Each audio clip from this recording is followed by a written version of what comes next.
Hi, this is Lucky Smith with Star River News Magazine, and I'm here with... Go ahead and introduce yourself, Andy. Hey guys, what's going on? OnTronik Andy Khachaturian. And Andy, you just dropped your latest EP on November 23rd, correct? Actually, we dropped it on November 18th, which was I believe it was last Monday, and it came out on Bank's label, which is Funky Element Records, and yeah, I couldn't be happier. And, okay, the 23rd was Give Bass. That was your event after you had dropped your EP. How did you feel about performing that night? I felt just like any other time. I was just excited to be there and have a good time and hang out with friends, and me and Dang play a show again together and just represent the Funky Element Records family here on the West Coast, and yeah, it was a blast. I've been listening to your EP, and it sounds really... You mean the mixtape? Yeah, the one that's on SoundCloud, the one that... Yeah. It's a mixtape. Just to clarify, there's some people who have some confusion with that too. It's a mixtape. We're working on a debut EP now with different producers and stuff like that. So yeah, it's all just coming together the way it needs to. Oh, okay, so in creation of this, how long have you been working on the mixtape? The mixtape,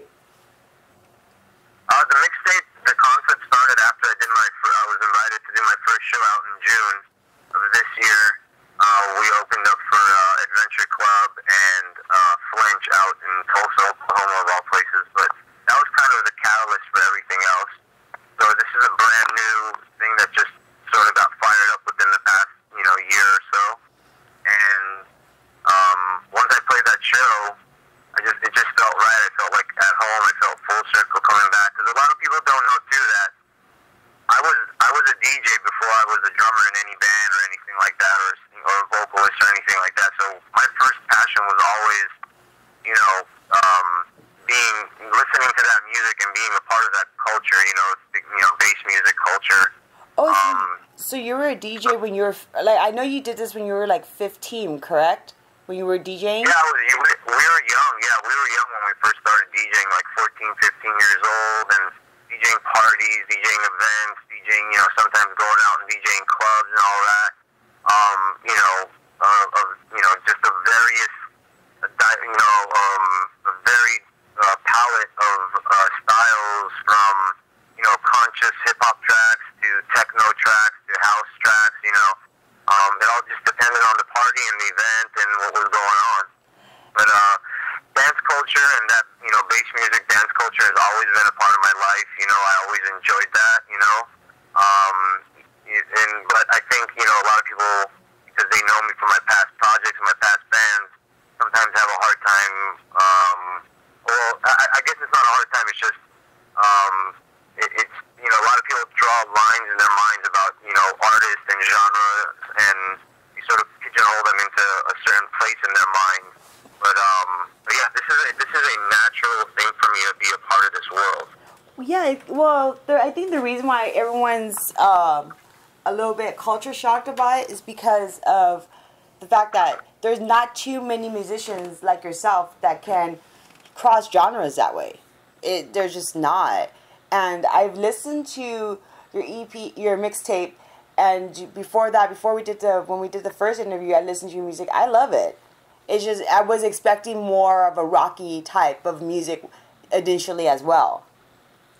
Right, which is what I've done in the past, so I wanted to kind of come full circle to where I can do something in this world, in the electronic world, but the EP will also fully kind of reveal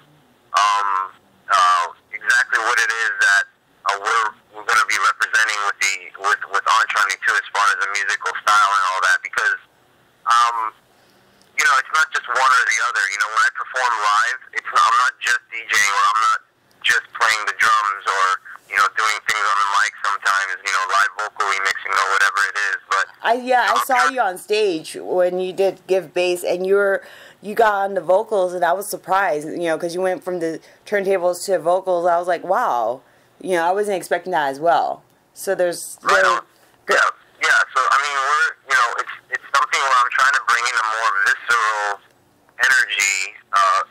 live feel and live energy. These are conversations that are kind of going on behind amongst producers and DJs and people behind the scenes. It's like, where is it going to go? How, what's going to happen?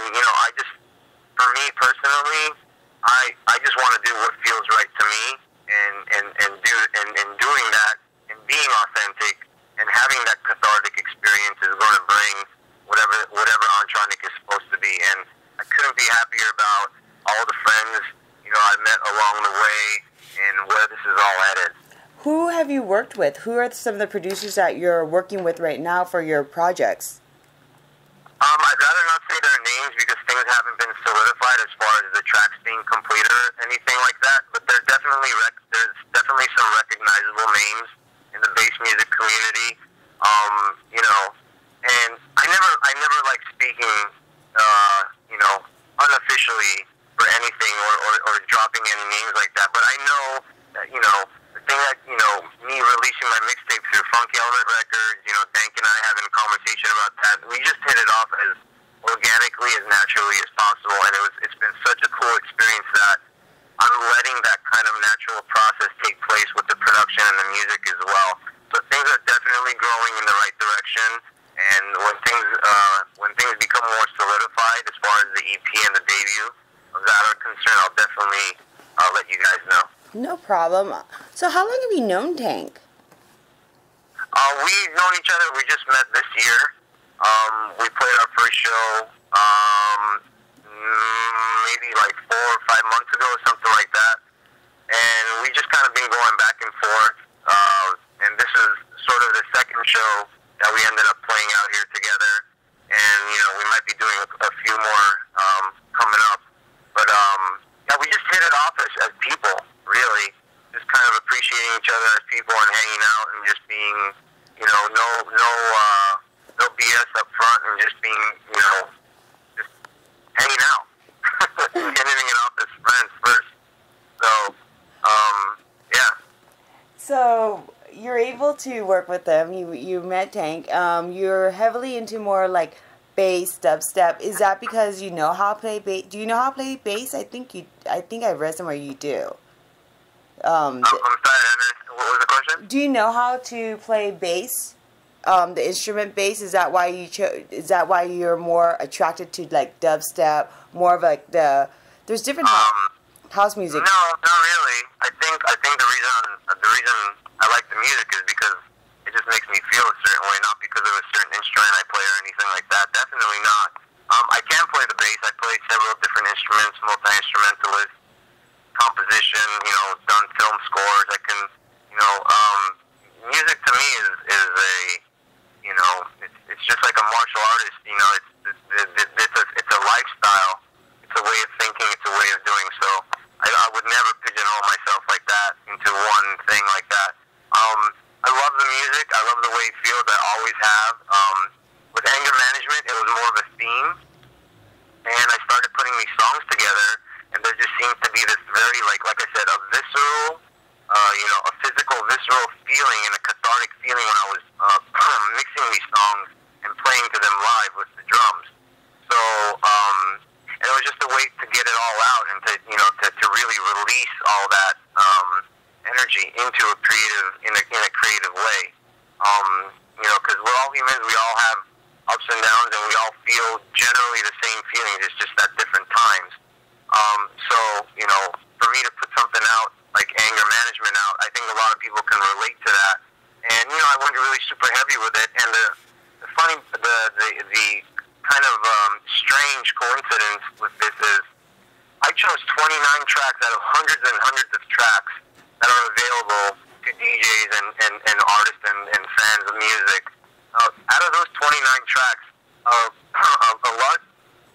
large portion of them, or at least a handful or so, maybe 5 to 10 of them, came from Dank and his labels prior to me even knowing Dank or having anything to do with Funky Element Records. So I put the mixtape together, then we met, and it just so turns out that all these people who wrote these tracks and are producers of this kind of music there's already that affiliation and that sort of camaraderie there. So like I said, it's been all natural and organic, so it just felt feels right. great. Yeah, it seems like it just felt right, and you guys everything just kind of lined up the way it should. Was it? Yeah. Do you have any upcoming shows coming up at this time? Right now, we're working on a New Year's Eve event. Again, I don't want to speak on it because things haven't been solidified, but it's going to be huge. If it happens, it's going to be huge. It's going to be in, I can say it's going to be in the Pasadena area, but it's definitely going to be, I'm sorry, not Pasadena. Did I say Pasadena? Yes, you did. I was like, oh, really? No, I meant more closer to Pomona. We're working on that, and you would definitely like to see what happens. Again, we're working on some shows for the New Year as well. You know, we have one solidifying in February, a few solidifying out of the country in Latin America and overseas in Europe. So all these feelers have just started going out there.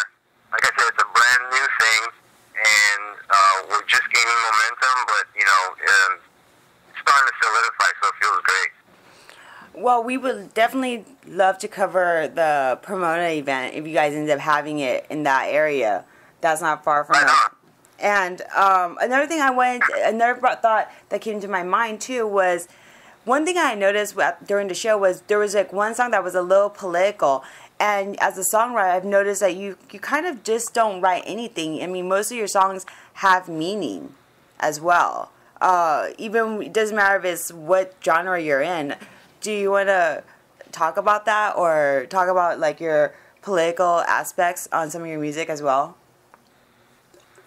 I don't really write from that kind of perspective, but as far as this type of music is concerned, it's more about feeling to me.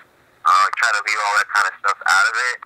But as far as lyrically is concerned, I definitely like to lean towards things that, you know, sort of matter to me or mean something to me.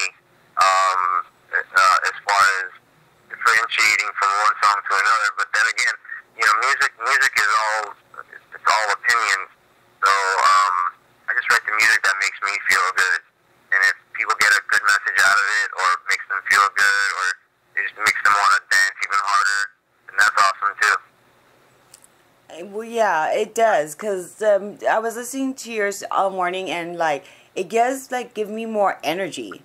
I mean, you know, it's exciting, and then at the same time, I remember there's one song that I heard on the mixtape that I remember you performed, I Give Bass, and it was like, you know, I was taking pictures, so it was kind of difficult for me, but then I was hearing some of the lyrics, I was like, wow, like no matter what, his songs have meaning. That's, you know, it's impressive, especially with like the EDM music is more focused on the rhythm and the bass or the dubstep, not so much on what people are saying vocally. And it seems like you don't neglect any part of your music.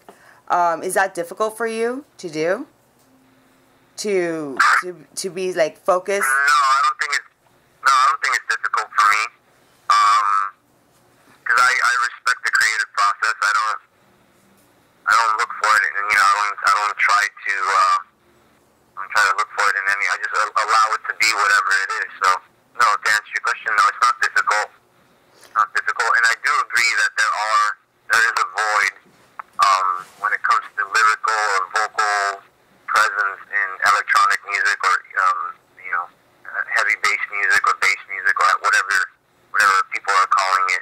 I definitely do think that there's room for that, and that's something that I've always wanted to do. That's why I keep saying that this has come full circle for me.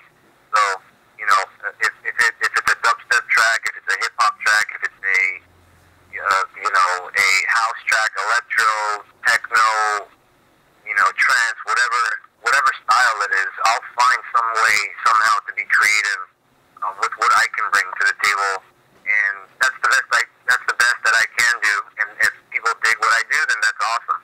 You know. Do you have any advice for any musicians out there that are aspiring? Yeah. Stay authentic. Stay true to who you are, what you want to do. You know, it's hard. It's easier said than done. It's not easy. And you know, take constructive criticism the right way.